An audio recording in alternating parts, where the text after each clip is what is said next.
No neighbors, no doctors, no second chances. Out there in the wilderness, families faced a brutal choice: master the harsh realities of cabin life or watch everything they'd worked for crumble. The frontier cabin wasn't just shelter, it was a fortress against death itself. You needed to understand that winter could kill you in a dozen different ways. You needed to know that fire meant the difference between life and freezing to death. You needed to accept that every mistake could be your last. Every lesson mattered. One moment of carelessness, one failed preparation, and an entire family could face starvation, sickness, or death. Cold didn't care if you were tough. Disease didn't care if you were strong. Isolation didn't care if you were brave. The families who survived learned the hard way. They paid for their education with blood, sweat, and tears. But what were the brutal lessons that separated successful frontier families from those who didn't make it through their first year? What harsh realities did every cabin dweller have to master? What unforgiving truths turned ordinary people into frontier survivors? Between 1800 and 1890, over 6 million Americans moved west to build new lives in frontier cabins. But the romantic image of cozy log homes misses the brutal reality. These weren't vacation retreats. They were survival bunkers where families learned that the wilderness taught its lessons through suffering, and graduation meant staying alive another day. Number 1. Winter kills the unprepared. On the frontier, winter wasn't a season, it was a 6-month siege. The moment a family claimed their land, the brutal mathematics of survival began. A family of 4 required nearly 2,000 pounds of preserved food just to stay alive. We're talking about massive quantities of salt pork, dried beans, and corn that had to be processed by hand. If your root cellar wasn't deep enough, your food froze and cracked. If it was too deep, it flooded and rotted. Then there was the fuel. A single cabin devoured 15 to 20 full cords of seasoned hardwood.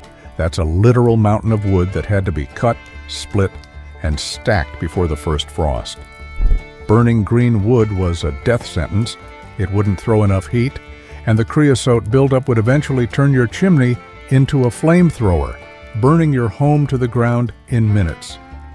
As Dr. Marcus Whitman wrote in 1836, "Winter is not a season. It is a siege, and only the prepared survive." You didn't just prepare your pantry, you prepared your mind for total isolation. Number 2, fire is life. The fireplace was the heart of the home, but it was a demanding god. It required 24-hour management. If the fire went out in the dead of winter, you were facing a freezing cabin and the grueling task of restarting it with flint and steel with numb fingers. Mastering fire meant mastering the science of wood.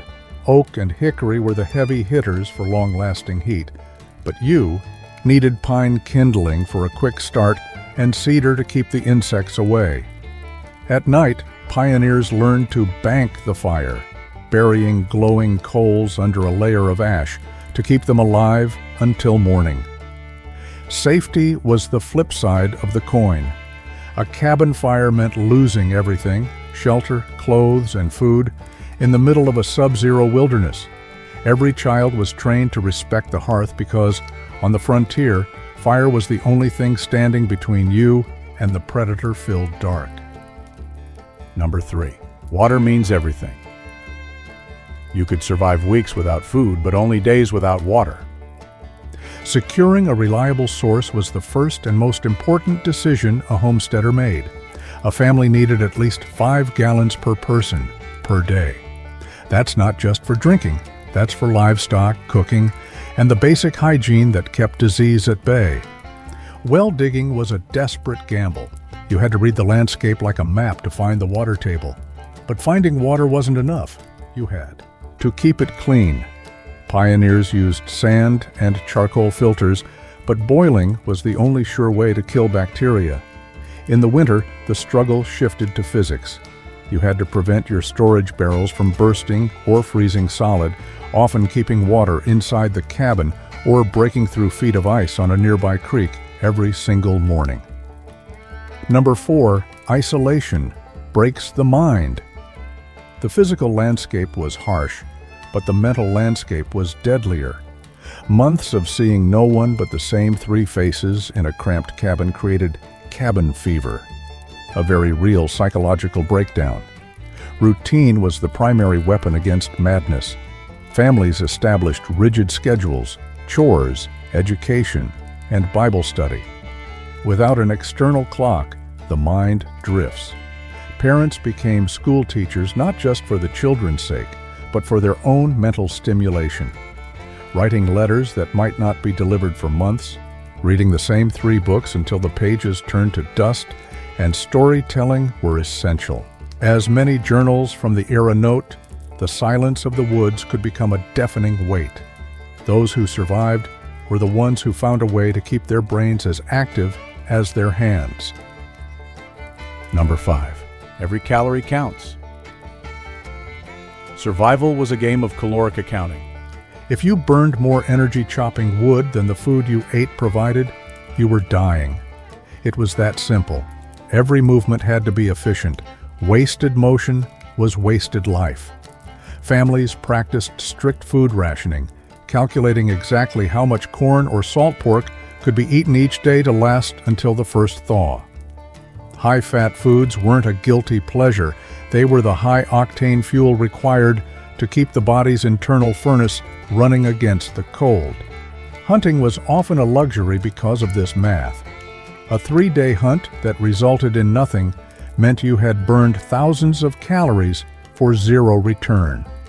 The smartest families focused on high-yield, low-energy crops and preserved every scrap of animal fat. Number 6. Sickness means death. On the frontier, a simple infected scratch or a bout of dysentery was a death sentence. With the nearest doctor potentially hundreds of miles away, the mother of the house usually became the surgeon, pharmacist, and nurse. The medicine cabinet was the forest. Willow bark was used for pain, honey for wounds, and echinacea for the immune system. But when things got serious, like a broken bone or a deep gash, the treatment was brutal. Bone setting and even amputations were performed on kitchen tables without anesthesia. Childbirth was the most dangerous medical event. Without modern intervention, complications often meant the loss of both mother and child. Cleanliness wasn't about aesthetics. It was the only defense against the invisible killers of typhoid, malaria, and pneumonia. Number 7. Tools break at the worst times. In the wilderness, you couldn't just go to the hardware store. A broken axe handle in November could mean you couldn't cut enough wood to survive December. Tool maintenance was a daily ritual. Metal had to be oiled against rust. Blades had to be honed to a razor's edge. A dull tool was a dangerous tool. It required more force, leading to slips and injuries. Redundancy was the rule. 1 is none, and 2 is 1. You had backups for your backups. If a saw broke, you had to know how to use wedges and an axe to do the same job. This culture of repair birthed the Yankee ingenuity we talk about today, the ability to fix anything with whatever was at hand. Number 8. Weather doesn't care about your plans. The frontier taught one lesson very quickly. Nature is indifferent to your survival. A sudden blizzard, a flash flood, or a summer drought could wipe out a year's worth of work in an afternoon. Pioneers became amateur meteorologists. They watched the behavior of animals, the shape of the clouds, and the direction of the wind with a desperate intensity. You didn't plan your week by the calendar, you planned it by the sky. If you were caught away from the cabin in a whiteout, you had to know how to build an emergency shelter immediately. There was no calling for help. As Laura Ingalls Wilder famously noted, the wise family plans for every possibility because the weather certainly wasn't going to accommodate you. Number 9. Community is survival. The myth of the lone, rugged individual is largely a fantasy. While self-reliance was key, The families that truly thrived were those who built communities. Isolation was a threat, but community was a shield. Skill sharing was the currency of the frontier. One neighbor was a blacksmith, another was a midwife, and another was a master hunter. Barn raisings and harvest swaps allowed families to accomplish in a day what would take a month alone. This wasn't just about labor, it was about a safety net. If a father was injured, the neighbors ensured the wood was cut. If a cabin burned down, the community rebuilt it. They shared information about threats, weather, and news. In the end, the frontier was won not by individuals, but by tribes of people who understood that we are stronger together than we are alone. These 9 lessons were forged in the coldest winters and the hardest trials the American landscape had to offer. They aren't just history, they are the blueprint for resilience, preparation, knowledge, and community. The world has changed, technology has evolved, but the math of survival remains the same. Would you have survived the winter of 1836? If you want to dive deeper into the specific skills of the frontier, stick around. We have much more to explore right here on Frontier America.